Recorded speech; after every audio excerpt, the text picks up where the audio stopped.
The universe. I've been told it was a magnificent place back then, full of wonder and adventure, and even romance. Defenders from 1,000 worlds patrolling their respective sectors, each one wielding the most fantastic weapon in existence.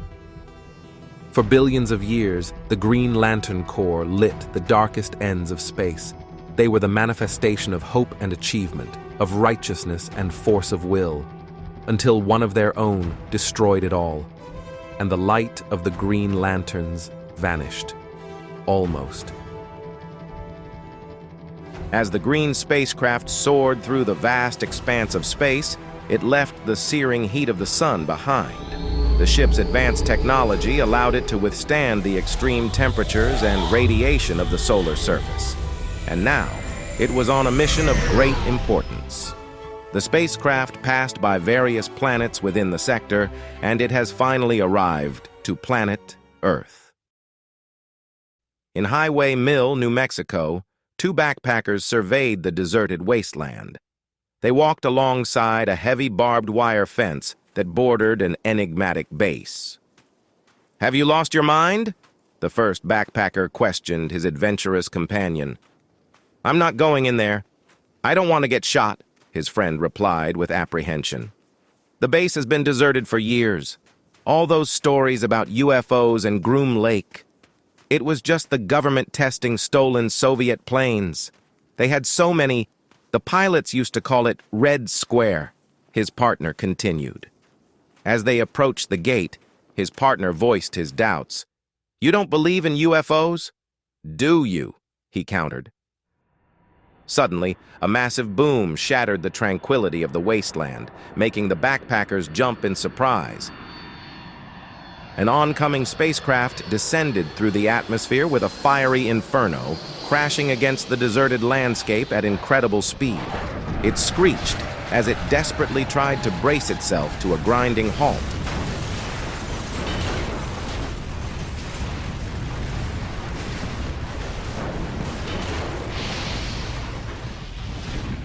The fallen backpackers were completely amazed by the surreal sight. The green spaceship had crashed right in front of their very eyes, right next to the barbed wire fence. "So what kind of plane is that?" they asked curiously. I don't know," his friend admitted, equally puzzled. Cautiously, they hopped over the fence and curiously approached the damaged ship. A gaping hole adorned its front, and to their astonishment, they spotted a figure emerging from the wreckage. A green lantern with a lantern battery, donning a green mask and possessing distinctive black hair. "Please, don't be afraid. You can't be afraid. Can't..." The green lantern struggled to speak as he staggered to his feet. "Can't use it. Can't get it off. The ring. It's burned itself onto my flesh. It stays with me. You have to listen." Kyle Rayner pleaded as he reached out and grabbed the stranger's hand. "Hey, let me go!" the backpacker demanded. "You have to tell him. It has a name." Kyle Rayner insisted, his grip tightening on the first backpacker's hand. Kyle Rayner. I was the last of the Green Lanterns. "It has a..." Kyle Rayner struggled to reveal, but his strength gave out, and he collapsed against the unforgiving ground, writhing in pain. And the first to know what fear really is.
Night of Honor presents Green Lantern, Rebirth. Official comic was made by Geoff Johns and Ethan Van Sciver. The sun hung low in the California sky, casting long shadows over the desolate landscape. In North California, a lone red car sat parked next to a weathered street sign that read, Coast City 25 miles, with yellow graffiti defiant in the wall added, Not anymore. The grass had turned yellow, as the air was thin and hollow. Carol stepped out of the red car, her blue coat billowing in the light breeze, and a yellow scarf wrapped snugly around her neck. She clutched a phone to her ear as she expressed her nostalgia for the facility. I just want to take a look around. It's still on the market, and yes, I've been out here a lot lately. What can I say, Gil? Carol spoke out. While she continued her conversation on the phone, her gaze fixed on the abandoned Ferris aircraft facility that lay ahead, its imposing structure now a relic of a bygone era. I grew up on this airfield, Carol remarked. With determination in her eyes, Carol pushed open the rusted gate that led into the airfield. She walked through the overgrown grass and approached one of the aircraft hangars.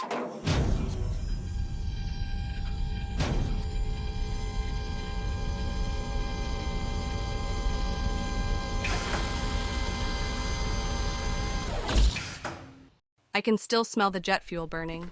I can hear the roar of the turbines. You should come out here sometime. It was my childhood. Dad and I watched them take off every day, all day. I don't think so. I can't. When I took over from him, I stopped looking into the sky. I just kept my head in the accounting books. And that's when it wasn't fun anymore. That's when I didn't care. I didn't care what happened to this place. Carol snapped back to the present, her eyes narrowing as she inspected the interior of the abandoned hangar. This wonderful place, she remarked.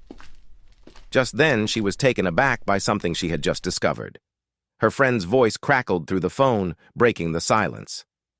Carol, are you all right? I'm fine, Gil. I'll be fine. I'll call you when I leave. Carol replied, her voice masking the intrigue that now consumed her. I love you, Gil declared before ending the call. I love you too, Carol replied as she hung up, her attention fully turned to the discovery before her. She reached out and touched the side of a commissioned jet, her fingers tracing away the grime that had collected over the years. As she wiped it clean, a name was revealed in bold letters. H. Jordan. Meanwhile, in the heart of the Bronx, New York City, the skyline endlessly stretched outward as a figure soared through the skies. John Stewart, known to the world as Green Lantern, had Guy Gardner in tow, lifting him effortlessly with a shimmering construct resembling a scissor lift. The stadium below roared with anticipation. Guy Gardner's attire was as bold as his personality, a black shirt emblazoned with a crimson W gracing his chest. He couldn't help but voice his curiosity. Still not sure why you think a baseball game is going to help him. Speaking of which, are we going to head down or float up here all afternoon? The first inning already started. Stop backseat flying, Guy, John responded. I would if you knew how to fly with that thing. You point and glide like a freaking ballerina. Just think, and the ring will take you. Stop trying to look good doing it. Trust me, Guy chided. As they descended upon the stadium's clear parking lot, John dissipated his energy construct. there are only two people I've ever trusted in this world, He confessed. Well, I'm one of them, right? No, Guy. John replied solemnly. Who, the kid, Kyle? Yes, Kyle and Hal. John confessed as he changed his Green Lantern uniform to more casual attire. I used to trust Hal. Our rings could be out of power. We could be trapped on the edge of a black hole facing off against Evil Star.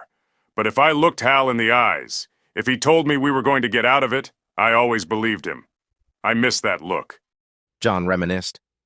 Evil Star? You worried about a guy like Evil Star? That's not the point. John retorted. Look, Jordan had stones, I'll give him that, but it wasn't nothing special. Then why are you here? John questioned. As they entered the building, Guy secured some tickets to the big game. You kidding? These seats are great. He remarked. You missed the ring. Come on. Guy deflected. You miss being a Green Lantern. John pressed. Really? And that's your role as Green Lantern with the Justice League, huh? You're just a good little soldier, Stuart. You let that Dark Knight tell you what to do. You never even challenge him. I know how it's run. I used to be in the League myself. The League isn't a dictatorship, and Batman's hardly calling the shots. That's what he wants you to think. Guy asserted. As they approached their seats, Guy continued his impassioned speech. When Jordan first gave you that ring, you had guts. You spoke your mind. You did what you thought was right. That's why you were chosen as a Green Lantern in the first place. Then you made a mistake, and you stopped trusting yourself. Had to look to the others to lead you around. You threw all your willpower into being an architect, and now all you think about is how things work, instead of why things work. John decided he had heard enough and used his ring to silence Guy temporarily. That's plenty, Guy. He said as the energy construct covering Guy's mouth dissipated. Okay, but what I'm trying to say is, you're dead wrong. I don't miss that ring. I don't miss the Guardians and their stupid rules. I don't miss always having to prove I'm the best one out there. And I sure as hell don't miss being forced to live up to some higher code of universal ethics. Guy vehemently expressed. In a display of his own powers, Guy's body transformed, growing larger and more imposing. His skin became adorned with striking red and blue tattoos. My Voldarian powers, laced in my genetics. They've brought me back from the brink of death, even during that interplanetary war crap. That and my good looks make me stand out on my own. They make me more than just another Green Lantern. I'm Guy Gardner, warrior. Screw the Corps. Eloquent as always, He remarked. As Guy transformed back to his normal self, they made their way into the stadium. Honest as always. Here's another piece of truth for you. Hal's not gonna show. Guy disclosed. Together they walked into the stadium, taking their front row seats with an empty one reserved beside John. He's not even human anymore. He died. He's a ghost, literally. You're right, Guy. These are great seats. A familiar voice chimed in. It was Hal, dressed in a brown leather coat with his initials proudly displayed. Jordan, where did you... Guy began, but was interrupted as Hal took his seat. Sorry I'm late. Hal apologized. I'm just glad you made it. It's been a long time since I did much of anything I used to. I appreciate the gesture, John. Hal admitted with gratitude. Just want you to know you still have friends. John reassured him. I do, pal. And acquaintances, hey, beer guy. Guy raised his request. As they settled in to enjoy the game, Hal shared a piece of his past. I used to love baseball. The Coast City Angels were quite a team back in the day. My dad used to take me and my brothers to every home game. I never forgot the Angels' motto, carved into each one of their baseball bats. Aim for the stars. He reminisced. Suddenly, a stranger approached Hal, seemingly overwhelmed by guilt. You! I need to tell you something, he blurted out. Hal looked puzzled. I'm sorry? Do I know you? The stranger dropped to his knees, uttering his confession. I'm a sinner. Ah, sheesh, here we go. Guy groaned while clutching his beer. I'm embezzling money from the office, and I have been for years, another person confessed. I lied to my wife. I committed adultery, a third person revealed. What the hell is going on? Can't we just enjoy the... I cheated on my taxes. The entire stadium seemed to converge upon Hal, each person eager to unburden their conscience. As much as I want to, I can't stay here, John. The spirit of vengeance. It won't give me a break anymore. Hal, wait, we can... John began, but it was too late. In the blink of an eye, Hal Jordan vanished from his seat, leaving behind a sense of mystery and a stadium full of people in utter confusion. In the heart of Star City, where the shadows danced with secrets, the home of Oliver Queen, Green Arrow scanned the room as he held an arrow with a sense of purpose. His voice, steady and commanding, cut through the air. Hurry it up, Mia, he urged. Mia, a young, blonde-spirited archer, scrambled to prepare herself. Her fingers deftly worked on her bow as she replied, Just give me another minute. I've got to get my mask on before we go play Robin Hood. You see the spirit gum anywhere? Oliver chuckled softly. You remind me of Dinah. You know Mia? It took her forever to put on those fishnets and that blonde wig. But the tranquility was shattered by a deafening explosion that tore behind them. Both Green Arrow and Mia were thrown to the ground as debris rained upon them. Amidst the falling rubble, a sinister figure emerged from the explosion. Black Hand, a villainous presence, clutched a yellow metal detector in his hand, his rage palpable. "Where are you? I know you're here, you little—" He swung the detector, and it ominously beeped, leading him towards another door. With a sarcastic tone, he taunted, "Ah." The door met its explosive demise, sending splinters flying. Beyond it lay a flight of stairs leading to an underground bunker. Black Hand was relentless. "You're down here, aren't you?" he sneered. "My power device can sense you. You can't hide, you can't—" His voice was cut short as the detector directed him towards a metallic small box. Yes, you are here. Oh God, what a beautiful sight," he contemplated, with his covetous desires laid bare. Triumph gleamed in his eyes as he picked up a green lantern ring. "All those years of relying on the ring to provide my weapon with power, when I should have just taken the ring itself," he continued. Suddenly, an arrow whizzed through the air, lodging itself directly into the middle of Black Hand's right hand.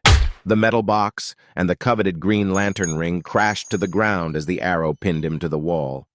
You picked the wrong damn house, Black Hand. Black who? Mia chimed in as both archers readied their bows. One of Lantern's old losers, kid.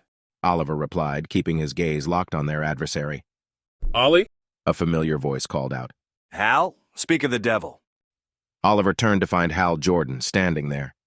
I've been wanting to come see you. I just hoped it wouldn't be like this. Hal admitted.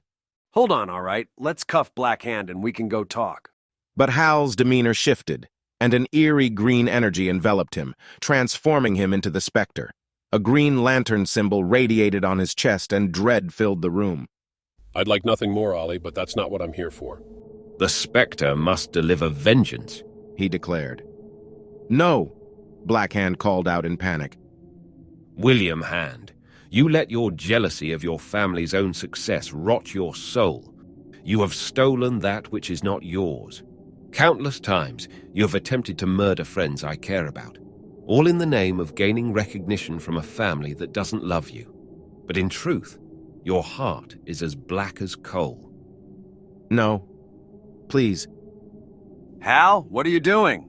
The Spectre touched Black Hand, and the villain's cries intensified as his hand rotted into dust. Judgment has been passed. You will live up to your name, Black Hand. Don't move, Hal. Oliver called out with uncertainty as he held his arrow pointed at his friend. You really think our arrows are going to do anything? Mia questioned. Quiet, Mia. Hal slowly turned around with his dark green cloak billowing behind him. His words hinted at a profound internal struggle as he transformed into a green mist. As he faded into thin air, his final words echoed hauntingly. It's getting harder to focus, Ollie. There's something wrong. None of this should have happened. This isn't me, Hal Jordan confessed, his voice trailing off as he disappeared into the unknown. This isn't who I am. Mia approached Black Hand, who now clung to the wall in pain. My hand. Where's my She inspected closely to his wound. He's in shock. The wound is cauterized, but his hand... Oliver retrieved the blood-stained arrow, his voice filled with a mixture of awe and concern. Turned into coal, the Spectre's sadistic sense of humor, but not Hal's. What is it, Ollie? What was that all about? Wasn't he like one of your best friends? Despite it all, he still is. Oliver began, his gaze fixed on the green lantern ring.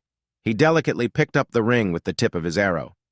Hal gave me this ring a long time ago. He said, in case of emergency, break glass. I think the glass has just been broken.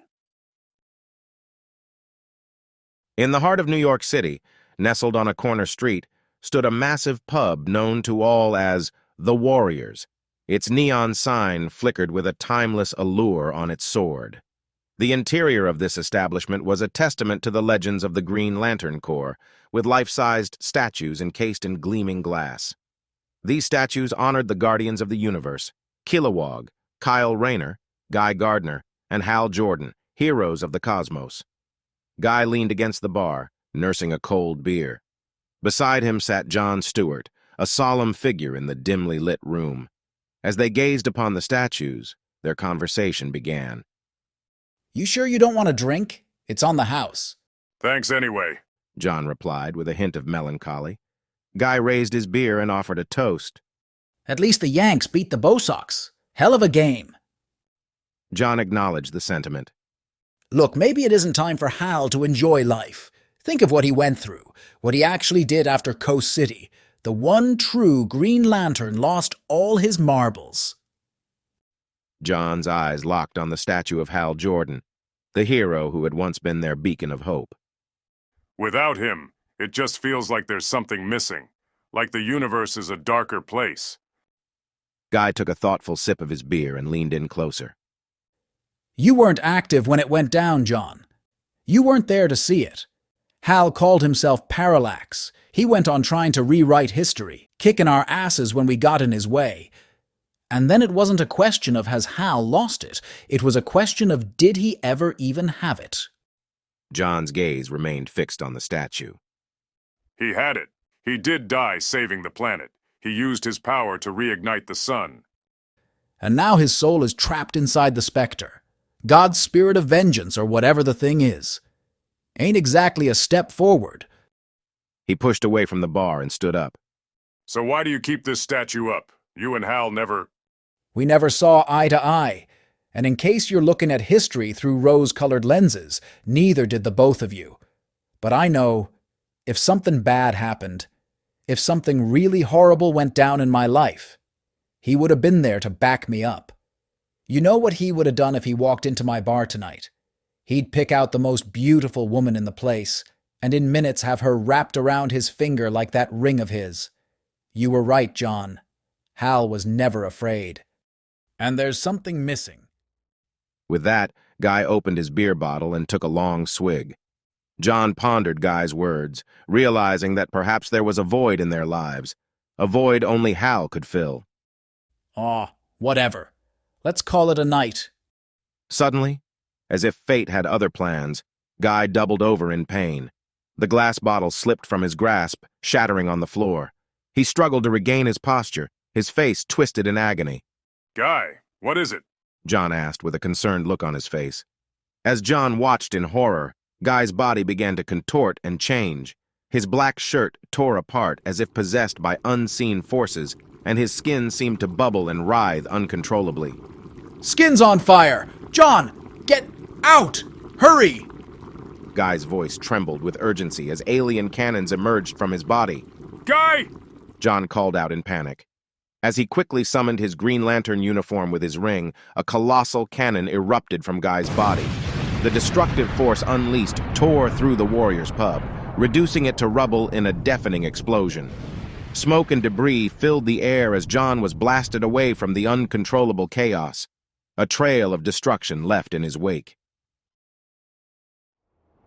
At 15,000 feet above the coast of Northern California, a small plane soared through the misty embrace of the cloudy sky. Its engine hummed with a reassuring rhythm, but doubt lingered in the pilot's words. "I don't know about this. You sure it's safe to fly over? The radiation is..." "There isn't any." "Still hard to imagine, though," his companion responded back. 7 million died when Coast City was destroyed by that alien Mongol or whatever. It was just a big crater until that Haven commune settled. "It was destroyed? Then what the hell is that?" he voiced, as the pilot gripped on the controls tightly. "What are you? Oh my God!" The companion's voice wavered as the clouds began to disperse, unveiling a once obliterated Coast City, miraculously reappearing onto the map. The plane continued its course, drawing closer to the enigmatic city. Below, a cityscape lay silent and empty, a ghostly echo of its former vibrancy. In Terrebonne Parish, Louisiana, the sultry, oppressive air weighed heavily upon the landscape, casting a sweltering haze over the Belle Reve prison. This formidable structure, cloaked in a foreboding silence, stood as a stark reminder of the harsh reality of incarceration. Yet today, an unsettling shift in the atmosphere sent tremors of panic rippling through its thick walls. "Lock down! Now!" The security guards' voices echoed through the prison's dimly lit corridors, a command that struck fear into the hearts of both inmates and staff alike. Doctors in white coats hurriedly weaved through the maze of prison cells, their footsteps echoing in rhythm with the collective heartbeat of the facility. They bore a sense of urgency that transcended their usual professional demeanor. In their midst, a security guard was held in immobile restraint, his eyes wide with a mixture of dread and fear. There's zero brain activity, but he's still awake. Babbling, the doctor remarked as he examined the restrained guard's vitals with his clipboard. What the hell did he do to him? His co-worker inquired, his gaze fixated on the guard's unresponsive yet conscious state. That's just it, the doctor replied. Hammond never moves. He doesn't even blink. He sits there. He thinks. And he knows. He knows. He knows. He knows. The restrained guard chanted repeatedly, his words growing more and more frantic with each repetition, as if trying to convey a dire message. The enigma at the heart of this unsettling situation was a man named Hector Hammond. His extraordinary tale had begun when he was exposed to an otherworldly meteorite, a celestial visitor that had bestowed upon him the curse and blessing of intelligence far beyond that of any ordinary human. Yet this gift came at a price, for his head had grown unnaturally large, trapping his brilliant mind within the confines of his cumbersome body. Mr. Rayner brought back a story from space. Hector's thoughts echoed within the cavernous expanse of his oversized cranium. I'm listening. I'm listening for you. Sing for me, Kyle. Sing me a song of fear. With an eerie chuckle that sent shivers down the spines of those who heard it, Hector Hammond reveled in the impending disaster, a malevolent intelligence trapped within his grotesque form, waiting for the storm that was yet to come. The moon hung in the starry expanse of space like a silver coin. At its surface, the watchtower stood tall and imposing. Inside, the Justice League of America gathered, facing an unprecedented crisis. Martian Manhunter attempted to alleviate the agony-racking Guy Gardner. The Voldarian physiology within Guy was in turmoil, causing him excruciating pain. I am going to shut down his pain centers, Martian Manhunter declared with resolution. Batman, who brooded in the shadows, examined with caution. I think it'd be best if you just render him unconscious, John. Guy's anguished cry interrupted their conversation. No, you son of a... Done, Martian Manhunter confirmed, quelling Guy's torment. Batman turned to Dr. Midnight, who was examining Guy's unstable form. What do you see, Dr. Midnight? His body's rejecting itself, Dr. Midnight explained with clinical precision. His organs are twisting around inside. His shape-shifting physiology, it's fighting with him. He's barely stable, but whatever Guy Gardner's dealing with isn't over. I think it'd be best if I bring Mr. Terrific up here for assistance. As Batman continued to assess the situation, Superman approached Green Lantern, John Stewart with concern in his eyes. You're sure you're all right, John? Superman asked, his voice carrying the weight of a friend's worry. My ring caught the brunt of the explosion, Superman. And you don't know why? John interrupted, trying to piece together the recent events. Guy just erupted, unleashed a massive amount of firepower. Meanwhile, Batman utilized the Watchtower's advanced technology to stay connected with his allies on Earth. What's the situation, Wonder Woman? Diana, Power Girl, and Mr. Terrific were busy lifting the rubble at the Warrior, trying to make sense of the chaotic scene. The area is quarantined for now, Wonder Woman reported. Metamorpho hasn't been able to find traces of any explosive or toxic element. The Justice Society is here as well, and Alan, Scott, and Jade found something odd. Everything in the bar was destroyed, save for one statue, Batman. A statue of Hal Jordan. It's completely intact. Batman absorbed this information carefully as he tries to piece up the events that has occurred. I'm worried about this, Jenny. Alan Scott spoke, his fatigue evident. Hal tried his best to change the nature of the Spectre. He's tried to prove himself again and again. But they won't ever forgive him, will they? Dad? Dad, are you all right? Just a little thirsty. Alan replied, conjuring green flames resembling the Green Lantern symbol. It's nothing to worry about.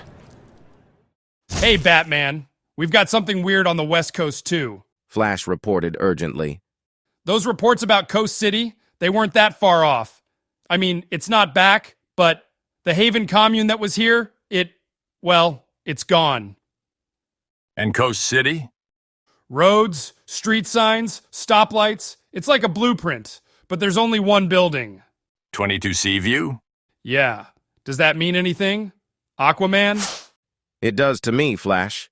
Aquaman responded, with both heroes gazing at the building. Me too. Superman chimed in. I remember it's... However, Batman concluded with a stern voice. His address. It's Hal Jordan's old apartment building. The tension in the watchtower grew palpable as Batman's suspicions began to take shape. You don't think Hal did this, do you? Flash's voice quivered through the transmission. Yes, Flash, I do. And you, of all people, shouldn't be surprised. Coast City, Guy Gardner. Could the warning signs be any clearer? I'm beginning to suspect that Hal's whole jump from Parallax to the Spectre was part of a bigger plan. He had power as Parallax, but as the Spectre, if he can tame the spirit of vengeance, he'll be close to unstoppable. I find it unlikely Hal was searching for more power. He was searching for redemption. He's changed since his days as Parallax. Batman's skepticism remained unwavering. I don't think Hal Jordan ever changed, John. Hal always had an ego. He's never worried when things came crashing down. He never prepared. He just flew in. Damn the consequences. We should have known back then a man like him couldn't be trusted. A man like him. Enough! Jon Stewart's voice thundered, his green power ring emitting a blinding light. John. Superman tried to defuse the situation. What? No. I'm tired of this. I'm tired of the disrespect Batman slings Hal's way.